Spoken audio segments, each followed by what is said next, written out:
آج دیکھیں ان کی خوشی کا اندازہ لگائیں آپ، میں اور آپ ان کی خوشی کا اندازہ کیسے لگا سکتے ہیں جب وہ بچے یہاں پر آئیں گے علماء اور مشائخ کے ہاتھوں، جب ان کے سر پر دستار سجائی جائے گی اللہ اکبر کبیرہ، تو اس وقت ان کا دل کتنا خوش ہوگا اس کا اندازہ وہ خود ہی لگا سکتے ہیں۔ لیکن یہ جلسے جو ہوتے ہیں، مدرسے کے جو جلسے ہوتے ہیں، یاد رکھیے یہ مدرسے کوئی بانجھ نہیں ہوتے، پیغام لے کر کے سامنے آتے ہیں۔ اور آج کا یہ پیغام ہے کہ جس طریقے سے ان بچوں کے والدین نے رسول اللہ کی دین کے لیے اور رسول اللہ کو راضی کرنے کے لیے، اللہ کی رضا کے لیے اپنے بچوں کو یہاں مدرسے میں زیر تعلیم کیا، آپ کی بھی ذمہ داری ہے کہ آپ بھی اپنے بچوں کو علم دین سکھائیں، حافظ قرآن بنائیں۔ یاد رکھیے آپ یہ نہ سوچیں کہ ہمارا بچہ حافظ قرآن بنے گا تو کیا کھائے گا، ہمارا بچہ امام بنے گا تو کیا کھائے گا، ہمارا بچہ عالم بنے گا تو کیا کھائے گا۔ میں پوری ذمہ داری کے ساتھ کہتا ہوں جب وہ خدا خنزیر اور کتے کو رزق دے سکتا ہے تو خیرکم من تعلم القرآن وعلمہ کے ماننے والوں کو اور اس پر عمل کرنے والوں کو کیوں نہیں؟ آباد زندہ آباد، نعرہ تکبیر، نعرہ رسالت، نعرہ غوثیت، مدرسہ اسلامیہ سلیمانیہ گلشنی رضا، علامہ مفتی سید ریحان میاں صاحب قبلہ، نعرہ تکبیر۔ رزاق وہ ہے، رزق دینے والی ذات اللہ کی ہے، جب وہ ساری مخلوق کو کھلاتا ہے پلاتا ہے تو اپنی نبی کی شریعت پڑھنے والوں کو، اپنی کتاب کے حافظوں کو نہیں کھلائے گا وہ؟ اور اللہ تبارک و تعالی قرآن کریم کے حفاظ کو، رسول اللہ کی شریعت کے عالم کو اللہ تعالیٰ وہ رتبہ عطا فرماتا ہے، وہ مقام عطا فرماتا ہے کہ ہمارے وہم و گمان میں بھی نہیں ہوتا۔ بے شک حق حضرت عمر فاروق اعظم رضی اللہ تعالیٰ عنہ کا زمانہ تھا، دور خلافت۔ حضرت عمر فاروق اعظم کی اپنی عادت تھی کہ وہ مدینہ شریف میں نہیں رہتے تھے، بلکہ اپنے دور خلافت میں جگہ جگہ آپ سفر کیا کرتے تھے کہ میں نے جہاں جہاں گورنروں کو متعین کیا ہے کیا وہ صحیح سے کام کر رہے ہیں کہ نہیں کر رہے۔ اسی جائزے کے لیے حضرت عمر فاروق اعظم رضی اللہ تعالیٰ عنہ عثمان کے شہر میں پابہ رکاب ہوئے، اور جب وہاں پہنچے تو آپ نے دیکھا کہ مکہ شریف کا گورنر جن کا نام نافع بن حارث رضی اللہ تعالیٰ عنہ ہے وہ بھی عثمان میں موجود ہے۔ حضرت عمر فاروق اعظم نے ان کا ہاتھ پکڑا اور کہا کہ میں نے تمہیں مکہ کا گورنر بنایا، تم یہاں پر کیا کر رہے ہو؟ کہا کہ حضور خلیفۃ المسلمین مجھے کچھ ضروری کام تھا، اس وجہ سے میں مکہ چھوڑ کر کے یہاں آ گیا۔ حضرت عمر فاروق اعظم نے فرمایا کہ اچھا آ گئے، یہ بتاؤ اپنا نائب کسے بنایا؟ توجہ چاہوں گا آپ کی، اپنا نائب کس کو بنایا؟ تو حضرت عمر فاروق اعظم کے اس سوال پر حضرت نافع بن حارث کہتے ہیں کہ اے خلیفۃ المسلمین، میں نے اپنا نائب اپنے آزاد کردہ غلاموں میں سے ایک غلام کو بنا دیا، اپنے آزاد کردہ غلاموں میں سے ایک غلام کو اپنا نائب بنا دیا۔ اللہ اکبر کبیرہ۔ حضرت عمر فاروق اعظم نے کہا غلام کو بنا دیا، غلام کو بنا دیا؟ تو حضرت نافع کے الفاظ تھے کہ ہاں خلیفۃ المسلمین، میں نے اپنے آزاد کردہ غلام کو اس لیے بنایا اپنا نائب، انہو قاری بکتاب اللہ وعالم بالشریعہ، اس لیے کہ وہ کتاب اللہ کے قاری ہے، رسول اللہ کے دین کے عالم۔ آباد زندہ آباد، نعرہ تکبیر، نعرہ رسالت، نعرہ غوثیت، جشن دستار بندی، علامہ مفتی سید ریحان میاں صاحب۔ ہاں یہی وہ علم دین ہے کہ غلام کو اٹھا کر کے آقا بناتا ہے۔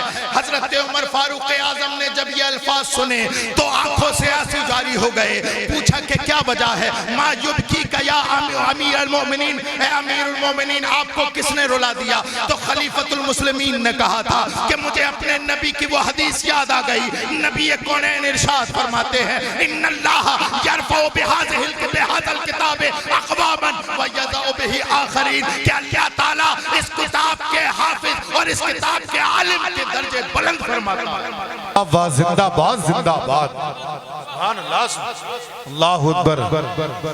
یا رسول اللہ، یا غوث، زندہ باد. آج میرے نبی کی بات سچی ثابت ہوئی کہ دیکھو غلام کو اٹھا کر کے اللہ نے ایک گورنر کا نائب بنا دیا. لیکن یاد رکھیں تصویر کا دوسرا پہلو بھی ہے. ان اللہ یرفع بہذا الکتاب اقواما، اللہ کے رسول نے ایک تصویر کا رخ دکھایا کہ جو اس کتاب پر عمل کرے گا، جو اس کتاب کا عالم بنے گا، اللہ اس کے رتبے اور مراتب بڑھا دے گا. لیکن تصویر کا دوسرا رخ بھی دیکھیے، اللہ کے رسول ارشاد فرماتے ہیں وَيَضَعُ بِهِ آخَرِينَ، لیکن جو اس کتاب سے منہ موڑے گا، جو اس میرے مصطفیٰ کی شریعت سے منہ موڑے گا، اللہ تعالیٰ اسے پستیوں میں دھسا دے گا. آج دیکھیں ماحول. ہم اپنے گریبان میں جھانک کے دیکھیں کہ ہم نے اپنے کتاب سے، اللہ کی کتاب سے، رسول اللہ کی شریعت سے کتنی وفاداری کی. آج ہر چوراہوں پر، ہر تراہے پر ذکر ہے کہ مسلمان ختم کیے جا رہے ہیں، مسجدوں کو توڑا جا رہا ہے. لیکن میں یہاں پر ایک قدم آگے بڑھ کے بولتا ہوں، اے مسلمان، اللہ تعالیٰ نے تجھے وہ کلمہ نصیب فرمایا ہے کہ اگر تو اس پر عمل کر لے، اگر اس پر صحیح طریقے سے عمل کر لے، اور تو یہ جان لے کہ مومن ہونا کیا ہوتا ہے، قسم خدا کی اللہ تعالیٰ کائنات کی نعمتیں تیرے قدموں میں ڈال دے گا. بے شک حق بات. کائنات کی نعمتیں تیرے قدموں میں ڈالے گا. اللہ نے ارشاد فرمایا انتم الاعلون ان کنتم مومنین، سرفرازی تمہیں ہی نصیب ہوگی، شرط یہ ہے کہ تم مومن بن جاؤ. اللہ تعالیٰ نے ہمیں یہ قرآن دیا کتاب کی صورت میں، ہمارے گھروں پر ہے. ایمانداری سے بتائیے اتنے بڑے مجمع میں کتنے لوگوں کے یہاں پر اس کی تلاوت ہوتی ہے؟ نہ جانے کتنے لوگ ایسے ہیں کہ جن کے گھروں میں یہ کتاب تو ہے لیکن پڑھنے والا کوئی میسر نہیں. میں بھائی زمینی سطح کی بات کرنے کا عادی ہوں، ہوائی باتیں نہیں کرتا.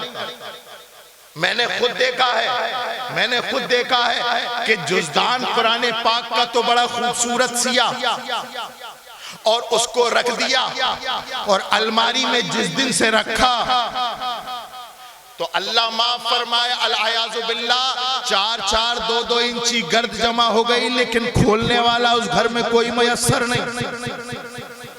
جبکہ اللہ کے رسول نے ارشاد فرمایا تھا کہ اس قرآن کا ہر حرف کا بدلہ 10 نے کیا. اللہ تعالیٰ کا یہ مقدس کلام ہمارے گھروں میں منتظر ہے کہ میرا مجھ پر ایمان لانے والا کوئی ہو تو جو پڑھے. لیکن ہمارے یہاں پر اللہ اکبر کبیرہ معاملات کیا ہے. میں بار بار کہتا ہوں، تقریروں میں کہتا ہوں، بار بار کہتا ہوں، قرآن پاک کو پڑھنے کا ہمارے یہاں پر کوئی ماحول نہیں. اخبار پڑھنے کا ماحول خوب ہے، ناول پڑھنے کا ماحول خوب ہے. فیس بک پر اگر کوئی چٹکلا آ جائے لکھا ہوا ہو یا ویڈیو کی صورت میں ہو، پڑھنے کا ماحول ہے. لیکن مسلمان کبھی تو قرآن پاک بھی کھول کے دیکھتا. ہاں آپ کا یہ کہنا قاری اسرار سے بجا ہوتا، قاری اعجاز سے بجا ہوتا، قاری مجاہد صاحب سے، کہ جب آپ کے گاؤں میں کوئی مدرسہ نہیں ہوتا کہ حضرت ہم قرآن کی تلاوت کریں تو کیسے کریں، سیکھیں تو کیسے سیکھیں، اپنے بچوں کو پڑھائیں تو کیسے پڑھائیں. لیکن اللہ تعالیٰ نے آپ کو توفیق دی. مدرسہ سلیمانیہ گلشن رضا کے صورت میں اللہ تعالیٰ نے آپ کو ایک ہدایت کا قلعہ بنا دیا ہے. بیجئے اپنے بچوں کو، وہ آپ کے بچے قاری قرآن بنیں گے. انشاءاللہ آپ کے گھر میں صبح بھی تلاوت ہوگی، شام اور اس کو مشن بنا لیں. مشن کہ ہمیں قرآن سے رابطہ جوڑنا مشن بنایا. آپ کے بچے ہیں، بچوں کو پڑھائیے. اور میں یہ نہیں کہتا کہ صرف مدرسہ ہی پڑھائیے. آج تو ٹیکنیکل زمانہ ہے اور وہاں مسلمان کی پوچھ ہو رہی ہے جہاں وہ دونوں پڑھائیاں پڑھا ہوا ہے، دینی بھی اور دنیا بھی. مجھولی والوں کے پاس اتنا پیسہ ہے کہ کندرکی والوں کو ادھار دے دے. لیکن اگر ایک ایک گھر سے شروع کیا جائے، یہیں سے شروع کیا جائے کہ کتنے گاؤں میں ایسے ہیں جن کے بچے عالم دین ہیں اور کتنے ایسے ہیں جن کے بچے ڈاکٹر انجینئر ہیں. تو ایمانداری سے بتائیے کیا میں صحیح بول رہا ہوں کہ 0.1% لیکن اگر پوچھا جائے کہ بھئی ایسا کیوں ہے مجھولی والے اپنے بچوں کو MBBS نہیں بنا رہے، ایسا کیا ہے کہ مجھولی والے اپنے بچوں کو IPS نہیں بنا رہے، عالم دین نہیں بنا رہے، تو کہیں نہ کہیں ہو سکتا ہے یہ آواز آئے پیسہ نہیں. اور یہ انسان وہ کہہ رہا ہے جس کے پاس 50,000 روپے کا موبائل ہے کہ پیسہ نہیں ہے. 50,000 روپے کا موبائل اور پھر اگر ان کی مالداری دیکھی جائے تو شادی، کروڑوں روپے کے اخراجات، لیکن بچے انگوٹھا چھاپ. لاکھ روپے کا موبائل دے دیا اپنے بچے کو لیکن بچہ انگوٹھا چھاپ. برا مت مانیے گا، میں آئینہ ہوں، دکھاؤں گا داغ چہرے کے، جسے برا لگے وہ سامنے سے ہٹ جائے. وقت کی ضرورت ہے. دنیا ہم پہ ہنس رہی ہے کہ مسلمانوں سے بڑی جاہل قوم کوئی ہے نہیں. ہمیں اس بات ہے کہ قلم کو مٹانا ہے اور اپنے اخراجات کم کر کے اپنے بچوں کو پڑھانا. یاد رکھیے ایک وقت وہ آنے والا ہے کہ آپ کے بیٹے، آپ کے پوتے آپ کو اچھے نام سے یاد نہیں کریں گے اگر آپ نے جاہل چھوڑ دیا. یہ ان قریب آنے والا ہے، یہ وقت آنے والا ہے. آپ اپنے بچوں کو پڑھائیے. اگر آپ فاقہ کرتے ہیں تو اور اچھا ہے، فاقہ کریے لیکن بچوں کو پڑھائیے، عالم دین بنائیے. یہاں پر بیٹھے ہوئے سب لوگ ہیں، جانتے ہیں. اگر ان سے پوچھا جائے کہ آپ کے والد اس دنیا سے گئے تھے تو کیا وصیت کر کے گئے؟ آپ کے دادا اس دنیا سے گئے تھے تو کیا وصیت کر کے گئے؟ تو ہر کوئی جواب دے گا ہمارے ابا گئے تھے تو یہ وصیت کر کے گئے، دادا گئے تھے تو یہ وصیت کر کے گئے. اے مجھولی کے غیور مسلمان، ذرا ایک مرتبہ قاری اسرار صاحب سے، قاری اعجاز صاحب سے، کسی عالم سے پوچھ جب ہمارے نبی اس دنیا سے گئے تو ہمارے لیے کیا وصیت کر کے گئے؟ تو اللہ اکبر کبیرہ یہ علماء بتائیں گے کہ میرا نبی اپنی امت کو وصیت کر کے گیا. اے میرے امتی سن، اغدو عالماً او متعلماً او محب اللہ. اے میرے امتی اگر تو کچھ بننا چاہے تو میری شریعت کا عالم بننا، میری شریعت کا عالم بننا. بھائی او چائے والو، میں چاہ سے سنا رہا ہوں، تم چائے سے سن رہے ہو. یہ چائے والوں نے، قاری مجاہد چپ جاؤ، یہ چائے والوں نے ماحول خراب کر رکھا. یہ چائے بند کر دیجئے. یہ پینے والے جو ہیں یہ اس سے اچھی جا کر کے گھر پی لیں گے، لیکن علماء اکرام جو یہاں سنائیں گے وہ گھر سننے نہیں ملے گا. چائے تو دودھ میں پتی لگا کر کے پی لیں گے، ہے نا؟ سنیے، ماحول تیار کیجئے، ماحول بنائیے. یہ جلسوں کو رسم و رواج مت بناؤ. آج مسلمان اہل سنت کا کروڑوں روپیہ صرف جلسوں پر خرچ ہو رہا ہے، کروڑوں اربوں. اور میں بہار میں، بنگال میں، اڑیسہ میں، راجستھان میں، MP میں جاتا ہوں، میں دیکھتا ہوں ایک ایک جلسے پہ کئی لاکھ روپے خرچ ہوتے ہیں. اتنا جلسہ اور اس کے اوپر اتنا پیسہ خرچ ہو رہا ہے، لیکن ہماری قوم وہیں کی وہی ہے. جاڑے ہوئے چادر اوڑھ کے آ گئے، چائے مل گئی، پی کے نکل گئے. علماء سے کیا سیکھا؟ عالم نے کیا بتایا؟ ہماری زندگی میں کیا خرابی ہے؟ ہم نے کیا سیکھنا ہے؟ اس سے ہمیں کوئی سروکار نہیں. آپ اپنا وقت دے رہے ہیں تو آپ یہ دیکھیے کہ ہمیں کیا معلوم نہیں ہے اور کیا معلوم کرنا چاہتے ہیں. آج وقت کی ضرورت ہے کہ جلسوں کو کامیاب بناؤ. یہاں پر اگر کوئی بے نمازی آیا ہے تو وہ نمازی بن کر آپ کا جلسہ کامیاب ہے. اگر کوئی شرابی آیا ہے تو توبہ کر کے اٹھے شراب سے، آپ کا جلسہ کامیاب ہے. شک بے شک حق بات. اگر کوئی زنا کے اڈوں پر جانے والا ہے، اللہ اکبر کبیرہ، تو وہ توبہ کر کے اٹھے، آپ کا جلسہ کامیاب ہے. اگر کوئی سود کا کاروباری آیا ہے تو جلسہ سنے، سود سے توبہ کرے، آپ کا جلسہ کامیاب ہے. یہ مزاج لیجئے، ورنہ یاد رکھیے جلسے ایسے نہیں ہر سال ہوتے رہیں گے. آپ کو پین اور کاپی لے کر کے اپنا محاسبہ کرنا ہے کہ ہم کدھر جا رہے ہیں. ہم نے نہ اپنے بچوں کو دینی تعلیم دی کہ doctor M B B S بنے، نہ ہم نے اپنے بچوں کو عالم دین بنایا کہ اللہ اکبر کبیرہ کے شریعت کا عالم بنے. تو مجھولی والوں کبھی اپنے آپ سے پوچھنا، یہاں سے جاؤ تو اپنے آپ سے پوچھنا کہ ہم نے کیا کیا دنیا میں، کیا کرنے کے لیے. نہ خدا ہی ملا، نہ وصال صنم، ادھر کے رہے نہ ادھر کے رہے. مشن بنا لیجئے، اور جب آپ مشن بنائیں گے، اور مشن کیسا ہونا چاہیے؟ مشن ہونا چاہیے کہ ہمیں رسول اللہ کے دین کی خدمت کرنی ہے، ہمیں اپنے بچوں کو ایجوکیٹڈ شکشت کرنا ہے. اور جب مشن بنائیں گے تو یقیناً کوئی سا ایسا مشن نہیں جس میں اڑچنے نہ آئیں، پریشانیاں نہ آئیں. جو خلوص کے ساتھ مشن شروع کیا جاتا ہے، اڑچنے آتی ہیں. میری اور آپ کی اوقات کیا ہے؟ مکہ کی وادی میں 1400 سال پہلے مصطفیٰ نے لا الہ کا مشن شروع کیا. واہ واہ واہ. میری تمہاری اوقات کیا ہے؟ رسول اللہ نے مشن تیار کیا، 40 سال تک حکمت عملی کے ذریعے اللہ کا پیغام لوگوں تک پہنچاتے رہے. 40 سال تک. اور کیا پیغام تھا؟ لا الہ الا اللہ محمد الرسول اللہ.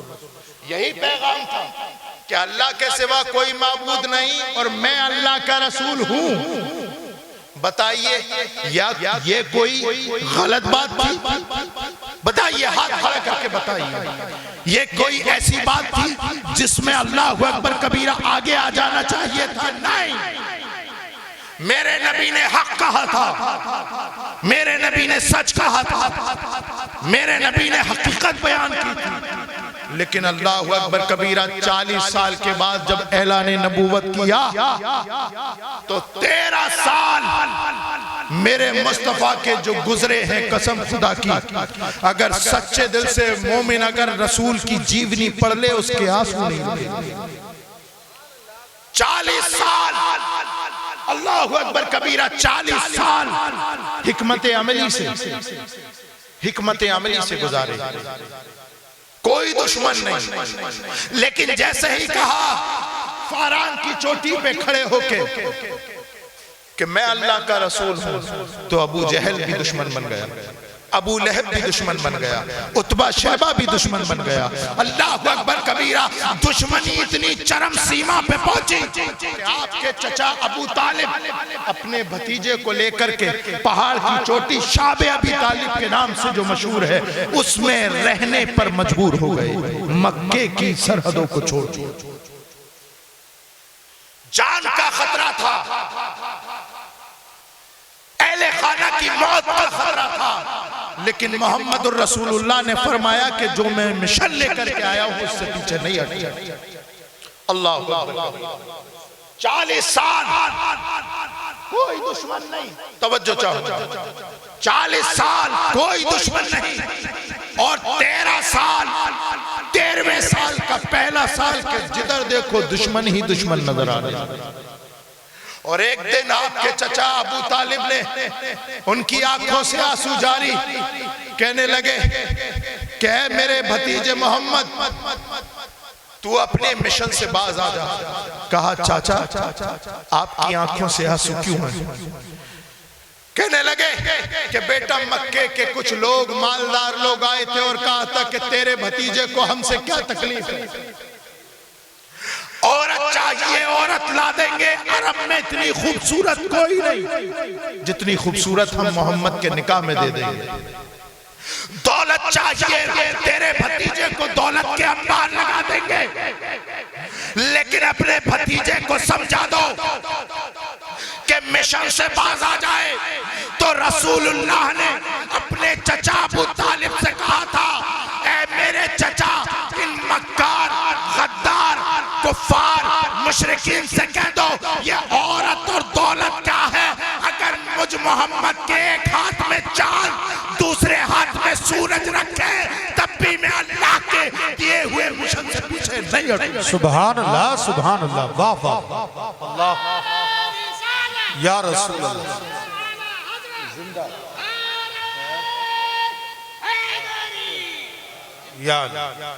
یہی وہ مشن ہے 13 سال کا جو تمہارے نبی نے تمہاری خوشحالی کے لیے کانٹوں پر بتایا.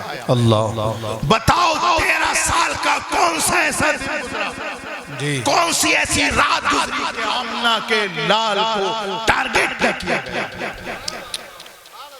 آج تو ہم نمازیں پڑھتے ہیں اور خوش ہیں. ذرا طائف کی وادیوں سے پوچھو کہ جب محمد الرسول اللہ یہاں سے گزر رہے تھے تو کتنا خون نکلا. اللہ اکبر کبیرہ. راوی کہتا ہے کہ دین کی تبلیغ کے لیے جب محمد الرسول اللہ طائف کے بازاروں میں جا رہے تھے تو وہاں کے لوگوں نے پتھر مارے، گلے میں رسی ڈالی، چادر ڈالی گلے میں اور کھینچ دیا جس سے آپ کی گردن مبارک پر نشان آ گیا. لیکن اس کے باوجود بھی مشن سے قدم پیچھے نہیں ہٹایا. راوی کہتا ہے کہ خون اتنا بہا کہ آپ کی جوتیاں خون سے بھر گئی، لیکن مشن سے پیچھے نہیں. اللہ کے محبوب زخموں سے چور. فرشتہ آیا یا رسول اللہ یہ پتھر مارنے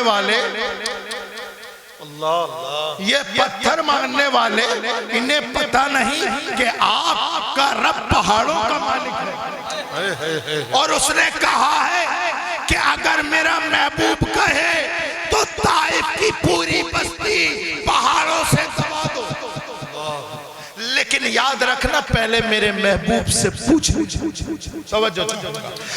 لینا. جیسے ہی فرشتے نے پوچھا کہ یا رسول اللہ کیا کرنا ہے، سرکار نے منع فرمایا اور کہا کہ اگر پہاڑ ملا کر کے طائف کو برباد کر دیا تو میسج جائے گا کہ محمد الرسول اللہ رحمت نہیں زحمت بن کے آئے. اور میں چاہتا ہوں کہ اس مشن کو زحمت کے ساتھ نہیں رحمت کے ساتھ. سبحان اللہ. نعرہ تکبیر، نعرہ رسالت، نعرہ غوثیت.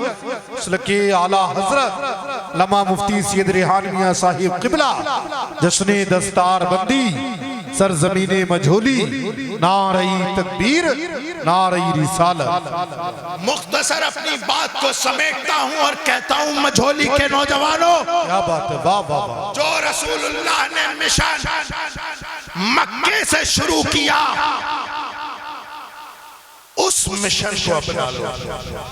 اور وہ مشن تلوار نہیں، وہ مشن کردار ہے. وہ مشن کردار ہے. نوجوان اپنے اندر رسول اللہ کا کردار اتار لے. ابھی کچھ دنوں پہلے ہم نے دیکھا تھا کہ نوجوان ہاتھوں میں بینر لیا آئلہ محمد آئلہ محمد آئلہ محمد، لیکن اگر غور سے دیکھا جائے تو نماز یہ نہیں پڑھتے. غور سے دیکھا جائے تو روزے یہ نہیں رکھتے، غور سے دیکھا جائے تو اپنی آنکھوں کی حفاظت نہیں کرتے۔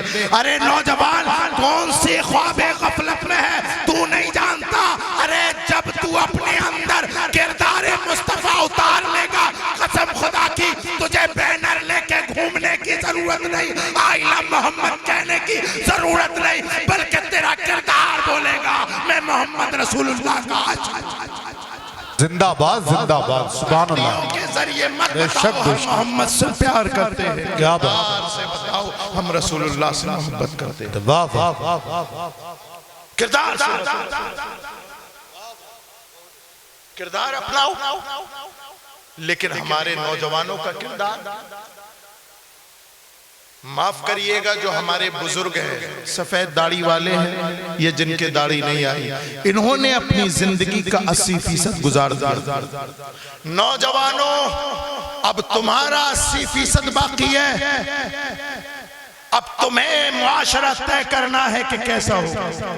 انگریز تھنکر نے کہا تھا اگر کسی قوم کو برباد کرنا ہو تو سب کو برباد کرنے کی ضرورت نہیں، نوجوانوں کو برے کاموں پہ لگا دو، پورا سماج برباد۔ آج دیکھو یہ امام حضرات فجر کی نماز کے بعد ہاتھ اٹھاتے ہیں، اللہ قوم برباد ہو رہی ہے، پھر سے صلاح الدین ایوبی بھیج دے، مولا قوم برباد ہو رہی ہے، پھر سے خالد بن ولید کو بھیج دے۔ لیکن انہیں کیا پتا جس قوم میں لڑکیوں کو تاڑنے والے موجود ہو صلاح الدین ایوبی پیدا نہیں ہوتا، جو قوم ناچ گانے کے عادی بن جائے اس قوم میں صلاح الدین ایوبی پیدا نہیں ہوتا، جو قوم شراب پینے کی عادی بن جائے زنا کے اڈے آباد کرے اس قوم میں خالد بن ولید، طارق بن زیاد، محمد بن قاسم نہیں آتے، بلکہ محمد بن قاسم اس گھر میں پیدا ہوتے ہیں جن کی صبح اللہ وبرکاتہ۔